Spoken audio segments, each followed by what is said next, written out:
Good morning or afternoon, I should say, depending on where you are. And welcome to H3 TV, where we gather every single week to talk about how to stay hopeful, healthy, and happy in the midst of our storms. Sometimes storms come, they always come as long as we're living. Not all the time, but they come. Disruptions, challenges, obstacles. I like to call them storms. And so I try to greet you every week since COVID hit and bring a little bit of hope, health, and happiness with a different guest every week to share ideas to encourage you on your journey. Today, I have the pleasure of having my friend Deborah with me. Please help me welcome Deborah to the stage. Hey, Deborah, how are you? Hi, thank you so much for having me. Absolutely. Thanks for being here. I also wanted to remind our listeners, if you have questions or comments for Deborah or I throughout this presentation, please put them in the chat and we will do our best to answer. So Deborah, tell us a little bit about you. Who are you? What do you do? Where do you live? All of the good stuff. Oh my gosh, how much time do we have? I actually live in Arizona and I'm a Marine brat. So I have moved over 29 times in my life, but it seems as though Arizona really draws my family back. And I'm glad because I grew up as a professional swimmer since I was 7 years old, all the way through college, now through the master's program where I continue to swim with my buddies from the Olympics to my childhood. And it's just my getaway, happy place away from, cell phones, my husband, and, and the distractions in the world. So, and I'm also an entrepreneur where I have three actual businesses. One, of course, you and I have in common, the speaking profession. And I also have a home watch business, hospitality home watch, where I take care of snowbirds' homes while they're away. And thirdly, I have a business called Planspire, which is an online B2B business for meeting and event professionals to work together. So I am a busy person. You have a full plate with things that you love. That is awesome. I wish I was a better swimmer. Piano back here too. No, I'm just kidding. So when you think of the word storm, what comes to mind for you, Deborah? Oh, I have been very blessed and very fortunate throughout my life to not really feel like I've been through a storm. I think that is from my military family background. We learned how to deal with change, how to deal with disruption and distractions through our life to where it actually came across pretty easy. But it wasn't until COVID, when COVID hit, that is where I really had a change in life. And because not only did I feel for what I was going through, but for what the world was going through as well. And that is the very first time I have to admit that I felt depressed. I didn't even know what depression was. Until I went through this. And I mean, I started drinking. I started laying around on the couch. I didn't, I wasn't motivated to do the things that I wanted to do. And it literally took the wind out of me for almost 3 years. And I think that's why, just like you, starting a podcast to help others helped me in the hospitality industry when I launched Hospitality Today Live, and talking to my peeps. Really, I mean, without that, I don't know what I would have done, but that really helped me stay on course and manage my depression through this hard time.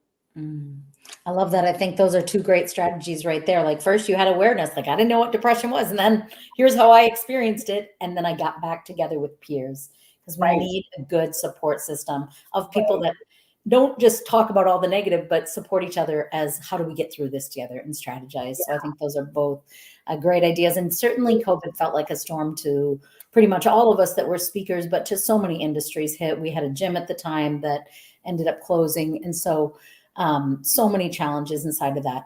And so when you think of COVID, let's talk a little bit about, when it hit you, and kind of break it down to how did it professionally hit you, personally, and like literally the impact of the sickness and the pandemic. Oh yeah, this is something that even you can relate that, professional wise. I mean, all the speaking engagements, all my consulting jobs literally just stopped. I mean, that was really devastating. And it took a while to get that all organized because everybody was scrambling, everybody was pivoting, everybody was like, what do we do? And, when you have 60 plus engagements already on the books, you're back in the saddle of talking to your clients, what do we do? How do we handle this? And the interesting thing though, is that in the hospitality industry, this whole COVID thing wasn't really like our first rodeo. I mean, we've been through things like this before, with scars, HIV, recessions, and things like that the industry has gone through before, protesters and things like that. But this one was a different animal. This one was a beast. And so we were all working together. And luckily, I was able to rebook all that business except one. And that one was, they said they wanted a fresh face next time they had the conference. And I'm like, you haven't even seen my face yet. So I'm like, okay, that's fine. But all the other ones, thankfully rebooked or went on virtual and things like that. Personally, it was really hard because I'm such a family person. Even though I don't have kids, I have nieces, I have nephews, I have my parents. It's funny too, I have to tell you, right before COVID, we moved to a house a couple blocks away from my parents. And it's an active adult community, which I love because they have shows, they have clubs, they have, all these things, and golfing and bingo and all this other stuff. And I was so excited to join my parents for this. And then all of a sudden, what am I doing? I'm delivering their groceries to their front door and not even be able to hug them, which was devastating in itself. Of course. Yeah. It affected us in so many ways, right? And 2020 was scheduled. I had so many bookings to my best year, over 100 bookings. Not all of them did rebook, partially because of healthcare. I do a lot of work in that. And one of them I just did a month and a half ago that was booked in 2019 for 2020. I'm like, oh, because they didn't feel safe coming back together. So I'm grateful that you had that. I think the fresh face is very funny, but I'm grateful you were also close to your parents, even though you couldn't see them face to face, you were able to deliver them groceries. That's a great, great story. As a futurist in the hospitality industry, because I've worked in it for 30 plus years, now it's just taken a long time to recover. Even the business travel still has not met 2019 numbers. It's going to take until 2025 to do that. And as far as the business spending, it's going to take till 2027. We just got that report this morning. And it's really like a turtle. We're just slowly moving because I think everybody is really being skeptical. They want to make sure because they've had to make up and really tight on their budgets. When 9/11 hit, that was another rodeo that we went through. And what happened with the meetings and events department is that the budgeting was taken away from them and ended up at the top, with the CEOs going, okay, we need to help manage this, this budgeting that is going on. And now that's happened again with COVID. So with the entire organization knowing what the meetings and events budgeting is all about, it's a slower process because it's got to go through different departments to make sure that they can afford whatever needs to be done for their next conference. So it's a slow going process at this point, and even slower after today's report. I know. I feel like some people are like, all full steam ahead. We need each other. And other people are like, we got to be cautious. We don't know. So how did you, Deborah, stay hopeful through all those different challenges and things you were facing? How did you manage to stay hopeful? Well, I have shifted since COVID. It really gave me a wake up call. I don't know about you or your viewers, but I really shifted to invest in myself. As much as I love helping people, reaching out to people, I really had, it's one of those things, if you don't love yourself, how can you love others kind of thing? So I'm like, I really need to invest in who I am, and in not only, business wise, but for professionally as well. So I've really been honing down on, my family, rekindling relationships and things like that. And just understanding, this is our only one life. And I really started setting some goals for myself health-wise, because again, during COVID, I was drinking margaritas like at noon, but I really decided, to get back to being a vegetarian, starting a garden in my backyard and really just, exercising, taking on new challenges, which I'm excited for this summer's challenge. and business wise, I've always taught my audiences slow down to speed up. Well, sometimes we need to live what we preach. And so I'm like, okay, it's time to slow down and really pay attention. And so that's where I was able to uncover my new brand and my new demo video. And, it's out there now as of last week. So I really believe in investing in yourself. Mm-hmm. I do. What about you? Well, I love that, Deborah, too, because I think what you're really saying is you reprioritized. And yes. That's what COVID did. At first, it hit you like a sucker punch. And then you kind of go, now, wait a minute, what's really important? When everything's stripped away, what really matters? Family, investing in yourself, creating your priorities, taking care of yourself. Like when you have nothing else, what do you have? So I love that you have a garden. That's awesome. I all of that stuff, all of that, doing that. And you kind of already answered this, but I love to hear, which you kind of said already, but what were some healthy things? I always feel like my listeners are saying, hey, Annie, like I want to be hopeful, healthy, and happy. I just need some ideas.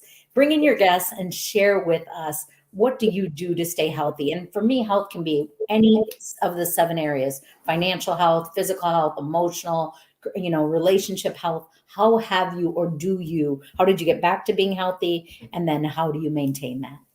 Well, that's a really good question, because when COVID hit, as you and everybody else had to experience, was that everything stopped. Yeah. Everything stopped. And when you are not in motion, it's dangerous. I mean, you're going to die.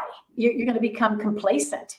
Yeah. And I noticed that's what I did during COVID. And there was nothing I could do. Of all industries, the hospitality industry that I lie, it's like it got hit the worst.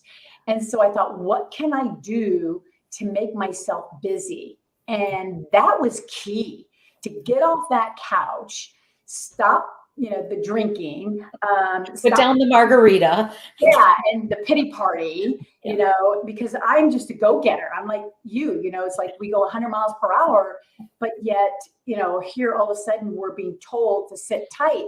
And I did not like that at all. That really is what put me in the depressive state.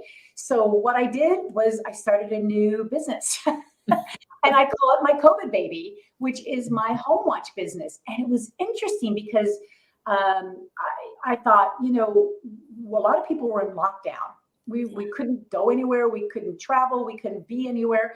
So living in an active adult community, which again, I've been doing since I was 55. I loved it because it's quiet and it's beautiful and there's so much to do.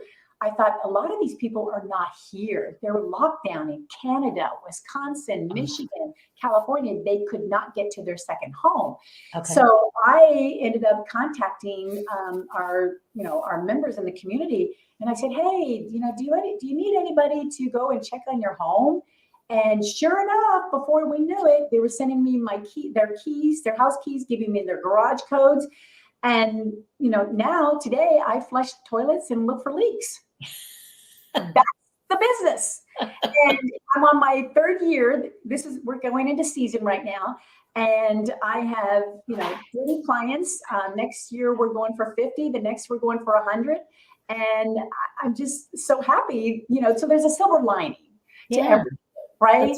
And so to have something like this happen, the key for me is really think outside the box. I mean, here I am, a full-time professional speaker, but you know what? Use your talents and your skills elsewhere at the same time, because, the speaking business might not be there forever. And it wasn't during COVID. It really went away. So it's like, what else can you do and think outside the box? And I'm so grateful that I kind of rolled out of bed into this, and was able to work in my neighborhood throughout, this whole time.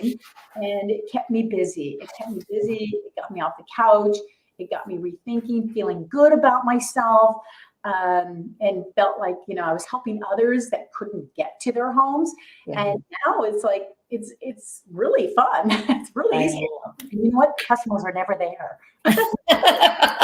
So it's like, it looks great. And they're nice to me because I have their key. So. But it's a flexible job. Yeah, and it's it's a big responsibility because this is their number one investment is their home. And these are, $1 million homes. And it's really interesting to see how they live too. Yeah, right. You learn a lot of things. Yeah, Well, and I now think these are stories I could take to the stage now. there you go. That too. And I think when you think about, I've read often that you can live without food, you can live without water, but you can't live without hope.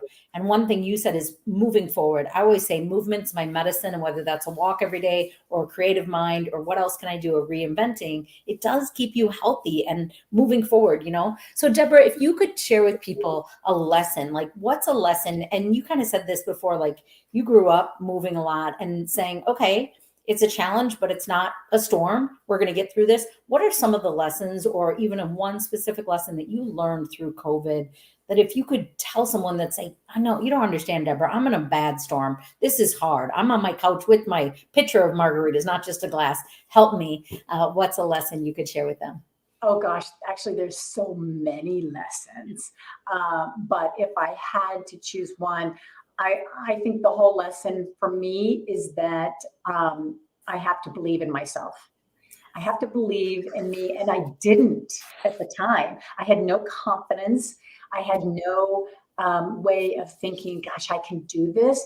But then I thought, wait a minute, I have talents. I have skills. I know what to do here. And just like I tell my audiences, just get off the block and go. Just get off the block and go. Make the mistakes, have the learning curve happen to you. And it's acceptable. You have permission to do that. And I think that was the major lesson is I have permission to do this, to do whatever I need to do and what I want to do. And once I did, I started believing in myself. And then the confidence came back. And then I was able to, start loving other people because of it. But that was probably the biggest lesson is give yourself permission to move forward and do what you want to do and make those mistakes. Reach out to people that can help you, whatever it takes for you to live your dream, your passion. It'll come true if you do that. Give yourself permission. I love that. I think you also asked yourself, what else can I do? And I think sometimes whether we lose a job or we lose a relationship, we get stuck in, well, that's all I've ever done. That's all. It's over. Yeah. It's not like, over. wait a minute, I can do other things. I can be creative. I can figure out my neighbors or what I can do. I love that I got to reinvent myself. And for me, it's always like a big lesson was diversify. If all of my work is keynote speaking and all those big conferences cancel, I better make sure I'm still focused on my coaching and my writing and my groups so that I can keep serving my customers when the world changes as it always does, right?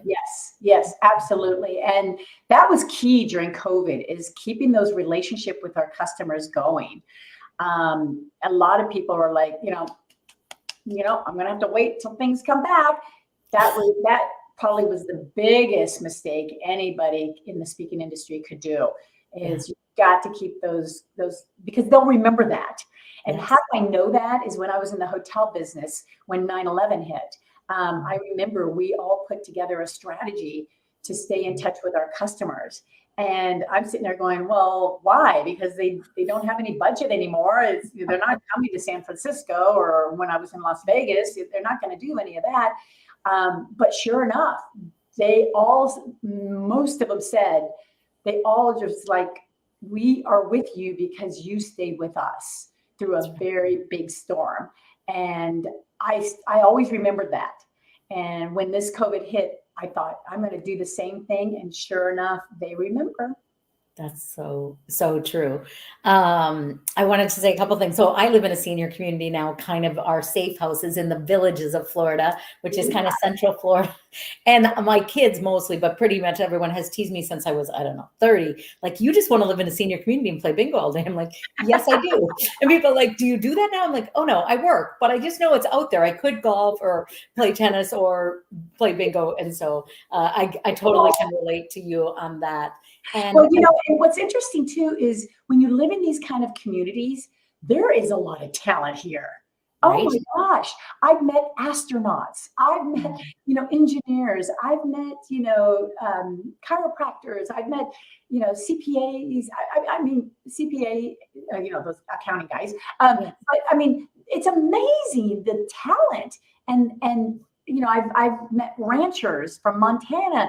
I've even met, you know, another from Montana was an Indian tribe chief. I mean, it's mind-boggling where these people have come from, all in this one community. And so I enjoy hearing their stories. Fascinating. Yeah. I think we have some retired professional musicians that you know from big bands living in the villages and all sorts of people. And it is fascinating. And they have the time to talk and share their history and stories if you're willing to listen. So one of the questions I wanted to ask you, Deborah, is how have you used what you've learned to help other people? How are you helping other people with some of the lessons and strategies that you've learned through your storms?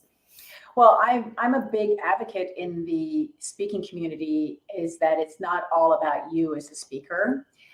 So I gather these stories and I apply it to my new brand, Streamline, because there's so many examples of their, you know, of their real life stories. And so that's what I do is I gather stories and give them a voice so people can understand, you know, and think outside the box, because a lot of times when we go to these conferences, we want to know so much about what they do, but yet that's in our box. Sometimes we need to take them outside the box and give them a different perspective of what else is going on out there in the world so that they can gather some new ideas to bring back into their organization. So I love sharing their stories. Sharing those stories. So do you still spend part of your time as a meeting planner and part of your time as a speaker, or are you more just speaking now and not doing the meeting planning as much? Well, there are some clients that still that want me to plan their events. Okay. And I like to stay, you know, keep my toe into that because what better way to get feedback than directly from the meeting and event professionals? That's right. So there are some events that I do, which of course, you know, it's not full time like it used to be. But I enjoy the meetings, you know, business at the same time. But I want, you know, speakers out there to realize, though, in order to connect with your clients, it really is all about them, not you. And so I always like to share, you're not in the speaking business, you're in the meetings business. And once you understand that, learn the lingo, learn what they do logistically wise, that connection will be much tighter than ever before. So if we really look at it, the truth is we are in the meetings industry, the meetings business. That's 100% correct. I always say it's a co-collaboration. You're not hiring me to speak at you. You are hiring me to work with you in creating a conversation with the audience that feels like I'm telling their story, not mine. So as a professional speaker and then a facilitator for the NSA Academy for newer speakers, I'm always like, it's not about you. Yeah, but I have a good story. Yep, nobody cares. They care about themselves. So unless your story can help them, it's not going to work. You might get a few, but you're never going to sustain. So we have a few comments here. Janet is just saying, great nuggets. Thanks for the great interview. She's appreciating your wisdom. And Ron's asking, how do you get speaking engagements? And I always say to people, be amazing on the stage and be about them, not about you. So I love that you're reminding people that. So when people say to you, hey, Deborah, how do I get speaking engagements? What do you give them for feedback? You know, I get that question all the time, and I get a lot of speakers that connect with me on that very same question. And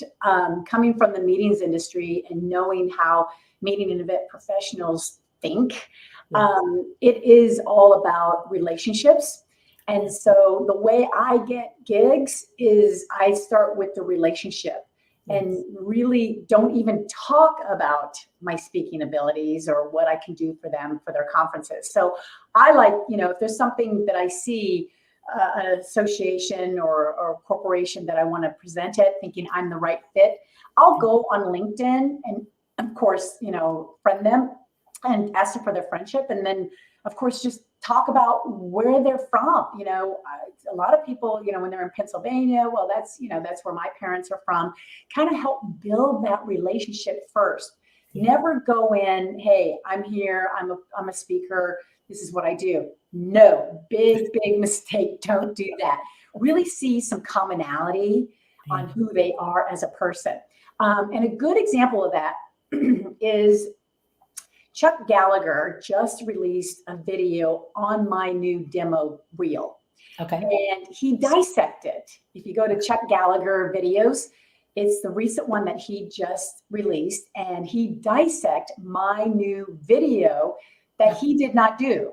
And another production company out of Oregon called Chris West and Video Narrative, they did this fantastic video. So, but he dissected.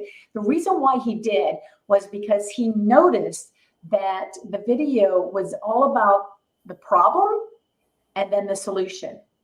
And he said, out of that almost 4-minute video, I was only on stage showing my speaking ability 36 seconds. Wow. That's it. If you go to my new website, deborahgardner.com, you'll notice I only have one picture of me on stage. The rest is all about who is Deborah.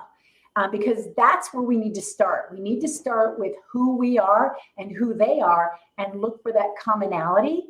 And then you build from there. Excellent. So it's all about building that relationship first. Yeah, build the relationship. She says build the relationship. I say be amazing on the stage and follow up and love on your clients and care more about them than you do about yourself. It's not all about you, as we both agree on.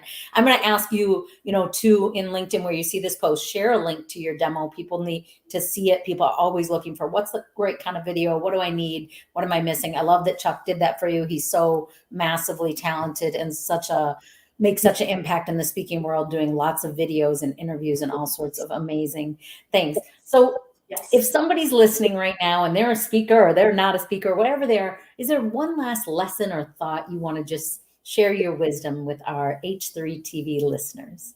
Oh, I've had a blast here, and I'm so glad to be with you today. I just believe that, like I tell my audiences, slow down to speed up. I mean, really pay attention to what's in front of you and be present with whatever goal or project you're dealing with. We're getting so distracted, so many different directions. And as I know I shared off air, I was recently hacked with my social media channels, all my platforms. And I was very grateful that LinkedIn and Twitter were able to get it back, but Facebook and Instagram is gone. The hacker has it. He's playing with it online.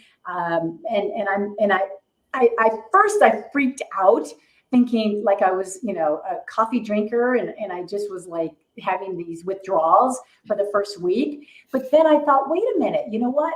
I really don't need these social media, all these platforms. I'm going to stick with what's going to work with me. So I'm going to just focus on my LinkedIn and just be present with that. And with my new website launch, I'm going to be, contacting the bureaus, my clients, letting them know one at a time. So I'm going to go back to the handshake and the face-to-face and the phone calls that other people are not doing. And I'm going to see what happens. But I'm going to do it at a much more controlled, slower pace instead of trying to grab everything at once, which is what I have been doing. So it's hurry up, but slow down and then be strategic, right? And a great reminder, we do not own what's on Facebook or Instagram or any of the platforms. So it's so important that we take care of our website, that we continue to put information out on our website and make sure we can stay connected there because that's ours. But all of these other things at any moment can disappear. So, and nothing like going old school with a piece of paper and a handshake and a face-to-face connection. So I know people are going to want to stay connected with you. They're going to want to check out your video. So I hope you'll share it in the comments. But what is the best one way to, hey, if I want to follow and learn from Deborah, what's the best one place to go and follow you? Well, it's not social media now. But YouTube, I've already started, my videos, which are called action bits. And so they're like 1 or 2 minute action bits that I will be doing, especially as, I'm traveling wherever I'm going. And just to kind of give that, that weekly action bit, what you can do to start your week out or finish your week with. And that is going to be the main place I'm going to be playing is YouTube and, of course, Instagram. Love it. Very nice. Well, thank you so much for being here, for sharing your wisdom, your ideas, your strategies. And I'm so grateful you got off the couch, put down the margarita and said, hey, I'm going to start a new business and plant a garden. Much better choice. Exactly. Great job. Tell us a little bit. I want to hear a little bit about what you're doing, because before we got on, Deborah told me she is doing something, to me, kind of dangerous and wild. I'm afraid to swim in pools. I don't know why. I'm just not a great swimmer, so water scares me. But what are you doing later this summer, Deborah? Tell them. Well, I'm actually doing something unique and different that I've always wanted to do. You know, as a competitive swimmer since I was the age of 7, I've always swam in many different types of pools, from 25 yards to 25 meters to 50 meters, all over, and so many different swim meets and things like that. I've gotten complacent. And I thought, you know what? I need a bigger and better challenge. Even though I have not exceeded all my goals in the pool, I thought, you know what? I'm going to take a bigger leap and go a different level. And I met a woman that has done some ocean swims, and she has done the English Channel, the New Jersey Channel, the Catalina Channel, which is called the Triple Crown, which is one of my goals now, is to do the Triple Crown. And they're 21 miles swims solo. But I thought, you know what, I'm going to follow what I have developed, is called the streamline method. And the streamline method has to do with taking steps. And so I'm going to take a relay challenge with there's 6 women, and we're going to do a relay through the Catalina Island on August 17th. And so, yes, I'm going to go from swimming in a pool that's 75 degrees to see the bottom, to the ocean where it's 59 degrees and I can't see the bottom. And of course, I'll be swimming with some creatures as well. And so how many miles do you do at a time? How many miles is it total? Well, you alternate an hour each. So it depends on, how far you get with that. But we start at 11 p.m. at night. So we'll be able to do the night swim with the moon shining on the water. It's going to be beautiful. It's going to be exhilarating, and it's going to be scary at the same time. But I'm ready for that kind of challenge because my whole new keynote is about changing lanes, how to go to the next level. And when it comes to our personal life or even business life, when we want a promotion, we want, try something new and different, I thought this would be a great example. And yes, it will be videoed. It will be available to my audiences very, very soon. Awesome. Well, congratulations in advance. I think it's going to be spectacular and life-changing, the lessons you'll learn and the things you'll discover about yourself and about the other women and about taking on the things we're afraid of and conquer. Right? Yeah, it's all about getting rid of the fear. And I think as the date comes closer, I'm going to get even more fearful, but I'm going to embrace it. I'm going to embrace it and see what happens when I get in and dive in with the sharks. Wow. Well, thank you so much for being here. Congratulations again in advance for everything you've done and what you continue to do to inspire people. So thank you. And thank you to our listeners for being with us. We will see you next week on H3 TV, where we spread hope, health, and happiness. Take care and keep on soaring.